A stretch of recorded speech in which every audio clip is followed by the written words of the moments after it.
Então vamos, assim, avaliar um pouquinho sobre o livro e trazer alguns pontos importantes. A questão central é essa que eu estava dizendo, né? Sobre que o sofrimento é algo que todos nós vamos passar. Então, não é normal que tu viva todos os dias com um sorriso no rosto. Isso não é normal, né? E também não é normal que tu viva todos os dias chorando e triste. Mas que essas oscilações, elas vão acontecer. E que tu não é um ET, embora aqui nós sejamos ETs, né? Então esse não é o melhor exemplo. Tu não é um ser anormal porque tu tem essas construções. E aí ela começa o livro falando sobre o desânimo, né? E eu acho muito interessante isso. Essa abordagem que ela traz do desânimo, porque ela diz que a pessoa que retroalimenta esse desânimo, essa tristeza, esse não estar bem, e aí ela vai começar a construir uma vida pautada nisso, que ela retroalimenta isso, e aí todas as coisas à sua volta começam a reforçar este desânimo. E eu lembrei do livro que eu ganhei de aniversário da Letícia. A Letícia é a minha sócia no desenvolvimento do aplicativo. Acho que eu nunca mencionei aqui no podcast, né? Mas nós estamos desenvolvendo um aplicativo de finanças comportamentais para gestão financeira, só que com toda essa bagagem comportamental. Não está ainda disponível, ainda estamos trabalhando, temos um longo trabalho pela frente em relação a isso. A Letícia é quem está à frente de toda a parte técnica do desenvolvimento do app, né? Tá ficando incrível. Do técnica que eu digo do ponto de vista de desenvolvimento mesmo da programação, e eu fico com essa parte mais técnica de conhecimento, né, de finanças comportamentais, e nós imaginamos que no ano que vem, 2026, nós já possamos fazer um primeiro lançamento para o público em geral. Hoje em dia está só interno para os alunos. Então, um spoiler aí, né? Mas a Lê me deu um presente de aniversário que foi o livro A Biblioteca da Meia-Noite. Eu ainda não terminei de ler, recém comecei, porque eu quero ter livros levinhos para que eu possa ler de noite, né? E aí eu queria me introduzir um pouco mais em literatura. E aí a Letícia me deu esse livro de aniversário e eu comecei a ler ele. E ele, logo no início, já nos mostra exatamente esse espiral de abatimento que a Julie fala aqui no início do livro. Porque a personagem principal, ela tinha muitos sonhos quando jovem, então ela era uma jovem que ela se destacava intelectualmente, ela tinha grandes conhecimentos, ela tinha grande relevância ali do ponto de vista de possibilidades que poderiam acontecer na vida dela. Só que no final das contas aquilo ficou só naquela coisa assim, tinha potencial para ser uma grande, para crescer, para se desenvolver e tal. Tem potencial, mas no final das contas aquele potencial nunca se revelou como efetivamente resultado. Eu não sei, eu ainda não li todo o livro, né, para entender as nuances disso. Tô bem no inicinho, mas no inicinho já mostra ela 15 anos depois de ter vivido aquela percepção de que ela tinha um grande potencial para estar numa condição de vida em que ela tinha perdido o gato dela que tinha morrido atropelado. Aí quando ela chegou atrasada no trabalho, ela disse pro patrão dela, olha, eu cheguei atrasada no trabalho, meu gato morreu, não tô bem. Aí ela é demitida, não por causa desse fato, mas por causa que veio se somando. Ela já trabalhava lá na loja há uns 10, 12 anos, pelo que eu me lembre. Aí ela é demitida, aí ela sai dali e vai para uma, cafeteria, aí encontra um amigo do irmão dela, e aí o amigo do irmão dela também joga um monte de coisa na cara dela, aí ela tá indo para casa e ela pensa, bom, ninguém precisa de mim, né? A única coisa que eu faço agora é pegar os remédios de um vizinho lá numa farmácia e levar para ele. Aí ela passa na frente da casa do vizinho, o vizinho diz, olha, obrigada, mas eu não preciso mais que tu me traga o remédio. Agora tem um carinha aqui do meu lado que faz isso para mim, que trabalha na farmácia. Aí nem o cara do remédio precisa dela. Então, é a espiral, né, de abatimento que é retroalimentado porque parece que tudo tá acontecendo de forma negativa na vida dela. É como, eu vejo isso como se fosse assim, tu tá entrando dentro do mar e aí uma primeira onda te derruba. E aí, quando tu tá tentando levantar, vem outra onda e te derruba. Quando tu tá tentando levantar, outra onda te... E aí, no final das contas, tu não consegue levantar. E ela inicia discutindo exatamente isso no livro, né? Não essa história, porque como eu tô dizendo, essa história veio do livro que ela me deu de presente, mas o quanto muitas pessoas vivem nesse ciclo, né, de abatimento, e que esse abatimento retroalimenta coisas ruins que acontecem na vida.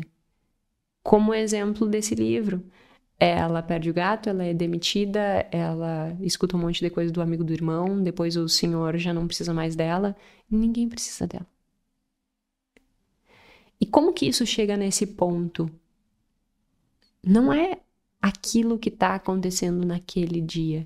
Aquilo ali é só resultado de uma vida, provavelmente, aí eu tenho que ler o resto do livro, mas provavelmente é o resultado de uma vida inteira de tentativas que não foram bem sucedidas por vários aspectos, ainda não sei quais são, e que vão fazendo com que ela vá se abatendo, vá confiando menos nela, vá tendo menor percepção de autoeficácia, vá tendo menor percepção de autocontrole, né? Locus de controle interno. Então ela acha que o que acontece na vida dela é muito mais pautado no contexto externo do que interno. E aí ela vai entrando naquele mundo, provavelmente isso vai gerando esse abatimento, então ela se esforça menos, porque ela acha que se esforçar já não faz mais sentido, porque não vai fazer diferença, a vida dela é um horror mesmo. E aí vai entrando nesse espiral. Quantas pessoas vivem nesse espiral? Inclusive financeiro. Exemplo de uma espiral, e aí ela mostra no livro... Ai, bati no microfone, não sei se dá pra ver assim. Ela mostra no livro exatamente um ciclo, né? Um ciclo. E aí, se nós pensarmos nesse ciclo, pode ser que, por exemplo, quem tá me olhando no YouTube, eu tô mostrando o livro. Quem tá me olhando no Spotify... Depois, se quiser pegar lá a imagem no YouTube, aparece lá na imagem. Então, o que acontece... acho que agora no Spotify também sobe o vídeo, né? Então, se não estiver dirigindo, consegue ver também. O que acontece é que aqui, ó, em cima, começa o problema, né? E depois ele vai retroalimentando. De que forma? Lá em cima, digamos que aconteça alguma coisa de emergência, né? Então, ao invés do gato, cachorro vier a falecer, que nem no exemplo desse do livro da Biblioteca da Meia-Noite, digamos que o cachorro tá ruim. A Pituca, a última vez que teve uma diarreia, que não foi só diarreia, que tinha sangue junto e tal, teve que ser internada. É uma emergência que vai me exigir um dinheiro, que me exigiu, né, na época, graças a Deus tá tudo bem com ela, mas que me exigiu um dinheiro fora do planejado, né? Então, que exige ter uma reserva para isso. Só que daí, digamos que a pessoa passe por isso, ela não tem a reserva.